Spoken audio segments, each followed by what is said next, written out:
જૂના જમાનાની દાદી નાનીની 20 કામની ઘરેલું રીતો. આજકાલ નાની નાની ઘરેલું સમસ્યા માટે પણ આપણે તરત મોબાઈલમાં ઉપાય શોધવા લાગીએ છીએ.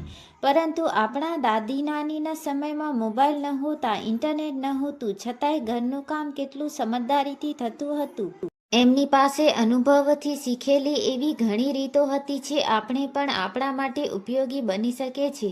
પહેલી રીત, લોટ બાંધ્યા પછી તરત રોટલી ન બનાવી. દાદી નાની ઘણી વખત લોટ બાંધ્યા પછી તેને થોડો સમય ઢાંકીને રાખતા. આવું કરવાથી લોટ સારી રીતે સેટ થઈ જાય અને રોટલી બનાવવામાં સરળતા રહે.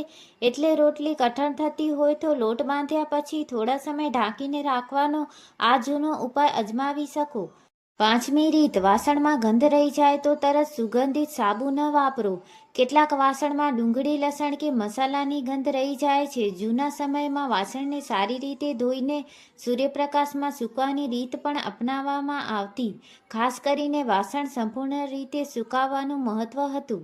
છઠ્ઠી રીત, અથાણું બનાવતી વખતે સફાઈ કરતાં પણ સુકાપો વધારે મહત્વનો. દાદી નાની અથાણું બનાવતી વખતે બરણી, ચમચી અને સામગ્રીમાં પાણી ન રહે તેની ખૂબ કાળજી રાખતા. કારણ કે વધારાની ભેજ અથાણું ઝડપથી બગાડવામાં ભાગ ભજવી શકે છે. સાતમી રીત, અનાજમાં જીવાત ન લાગે તેની જૂની રીત. ઘણા ઘરોમાં અનાજનો સંગ્રહ કરતી વખતે તેને એકદમ સૂકી જગ્યાએ રાખવામાં આવતો અને સમયાંતરે તપાસવામાં આવતો. સૌથી મહત્વની વાત એ હતી કે અનાજ ભેજથી દૂર રહે. રસોડામાં એક વસ્તુ માટે બીજી વસ્તુનો સમજદારીથી ઉપયોગ. જૂના સમયમાં દરેક વસ્તુ તરત ફેંકી દેવાની આદત ન હતી. ખાલી ડબ્બા, કાચની બરણી અને મજબૂત ડબ્બાઓને સાફ કરીને ફરી ઉપયોગમાં લેવાતા. એટલે ઘર પણ વ્યવસ્થિત અને અનાવશ્યક ખર્ચ પણ ઓછો. બચેલો ખોરાક ઢાંકીને અને યોગ્ય રીતે સાચવવો. ખોરાક બચી જાય તો તેને ખુલ્લો રાખવાને બદલે ઢાંકીને યોગ્ય રીતે સાચવવો. જરૂર મુજબ ઠંડો થયા પછી યોગ્ય રીતે સંગ્રહ કરવો. દાદી નાની ખોરાક બગાડવા કરતાં તેનો સમજદારીથી ઉપયોગ કરવાનું વધારે મહત્વ આપતા. 13મી રીત, સવારનું કામ સવારમાં જ થોડું ગોઠવી દેવું. આ વાત ખરેખર દાદી નાની પાસેથી શીખવા જેવી છે. તેઓ દિવસનું કામ એકસાથે માથે લેવાને બદલે નાના ભાગમાં વહેંચતા. સવારે થોડું ગોઠવણ થઈ જાય તો આખો દિવસ કામ ઓછું ભારે લાગે. 14મી રીત, ઘરમાં દરેક વસ્તુની નક્કી જગ્યા. દાદી નાનીના ઘરમાં ઘણીવાર દરેક વસ્તુની એક નક્કી જગ્યા હોય. આવી અહીં મસાલા, અહીં વાસણ, અહીં વસ્તુ વાપરીને પાછી એની જગ્યાએ મૂકી દેવાની આદતથી સમય પણ બચે અને ઘરમાં ગડબડ પણ ઓછી થાય. 16મી રીત, રસોડું રાત્રે ગોઠવીને સૂવું. આ તો દાદી નાનીની સૌથી કામની આદતોમાંથી એક હતી. રાત્રે વાસણો, રસોડાના કાઉન્ટર અને જરૂર વસ્તુઓ ગોઠવી દેવામાં આવે તો સવારે દિવસની શરૂઆત જ હળવી લાગે. 17મી રીત, વસ્તુ ખરીદતા પહેલા ઘરમાં પહેલેથી છે કે નહીં તે તપાસવું. જૂના સમયમાં વસ્તુઓનો બગાડ ઓછો હતો કારણ કે ખરીદી જરૂરિયાત પ્રમાણે થતી. આજે પણ બજારમાં જતા પહેલા ઘરમાં શું છે તેની એક નજર કરી લઈએ તો ડબલ ખરીદી અને પૈસાનો બગાડ બંને ઘટાડી શકાય.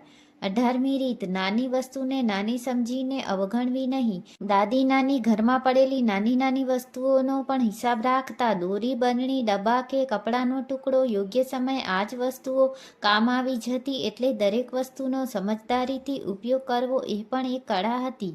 19મી રીત, ઋતુ પ્રમાણે ઘરની વસ્તુઓ બદલવી. જૂના સમયમાં હવામાન પ્રમાણે કપડાં, પથારી અને કેટલીક વપરાશની વસ્તુઓ બદલવામાં આવતી. ગરમીમાં હળવી વસ્તુઓ અને ઠંડીમાં ગરમ વસ્તુઓ તૈયાર રાખવી. એટલે ઋતુ બદલાય ત્યારે ઘરને પણ થોડું બદલવાની આદત હતી. 20મી રીત, વસ્તુને ફેંકતા પહેલા વિચારવું કે તેનો બીજો ઉપયોગ થઈ શકે કે નહીં. આ કદાચ સૌથી મોટી શીખ છે. દાદી નાનીના સમયમાં જૂનું એટલે નકામું એવું ન હતું. જૂની સાડીમાંથી કપડું બની શકે, જૂની બરણી સંગ્રહ માટે કામ આવી શકે અને ઘણી વસ્તુઓને નવો ઉપયોગ મળી શકે. 21મી રીત, વરસાદની ઋતુ પહેલાં ઘરની તૈયારી.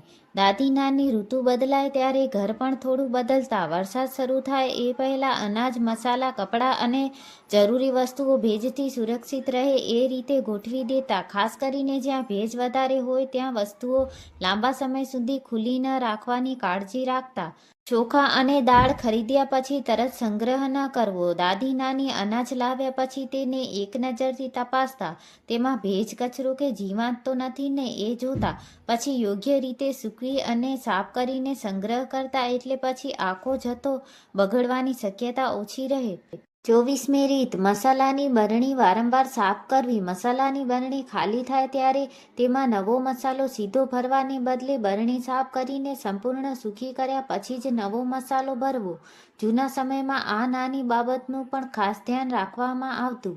25મી રીત, કાચની બરણી ફેંકવી નહીં. ઘરમાં અથાણું, મસાલા કે બીજી વસ્તુઓની ખાલી કાચની બરણી થઈ જાય તો દાદી નાની તેને ધોઈને સાચવી રાખતા. પછી તેમાં દાળ, મસાલા, ચા, ખાંડ અથવા નાની વસ્તુઓ ગોઠવી શકાતી. એટલે એક વસ્તુનો ઉપયોગ પૂરો થાય પછી તેનો બીજો ઉપયોગ શોધવો. આ ખરેખર શીખવા જેવી વાત છે. 26મી રીત, જૂના કપડાનો સમજદારીથી ઉપયોગ. જૂની સાડી કે સુતરાઉ કપડું ફેંકી દેવાને બદલે તેને નાના ટુકડામાં કાપીને સફાઈ માટે ઉપયોગમાં લેવાતું. રસોડું સાફ કરવું હોય કે કાચ સાફ કરવો હોય, આવા કપડાં ખૂબ કામ આવતા. પિત્તળ અને તાંબાના વાસણોની કાળજી. જૂના ઘરોમાં પિત્તળ અને તાંબાના વાસણો સામાન્ય હતા. દાદી નાની તેને લાંબા સમય સુધી સારી સ્થિતિમાં રાખવા માટે નિયમિત સાફ કરતા અને લાંબા સમય સુધી ગંદા પડ્યા રહેવા દેતા નહીં. નિયમિત સંભાળ રાખવી એ જ અહીંની મુખ્ય વાત છે. 28મી રીત, રસોડામાં વસ્તુઓ હાથવગી રાખવી. જે વસ્તુ રોજ વપરાય તે સૌથી સરળતાથી મળી શકે એવી જગ્યા રાખવી અને જે વસ્તુ ક્યારેક વપરાય નહીં તેને અલગ રાખવી. દાદી નાની આ ગોઠવણીથી રસોડામાં વસ્તુ શોધવામાં સમય બગાડતા નહોતા. 29મી રીત, બચેલી રોટલીનો બગાડ ન કરવો. બચેલી રોટલીને ફેંકી દેવાને બદલે તેના બીજા ઉપયોગ વિશે વિચારવાની જૂની આદત હતી. તેને મસાલા સાથે ગરમ કરીને નાસ્તા તરીકે કે બીજી વાનગીઓમાં ઉપયોગ કરી શકાય, એટલે ખોરાકનો બગાડ ઓછો થાય.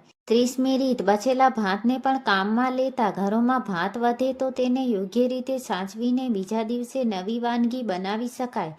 દાદી નાની માટે બચેલો ખોરાક એટલે કચરો નહીં, પરંતુ યોગ્ય રીતે ઉપયોગ કરવાની વસ્તુ.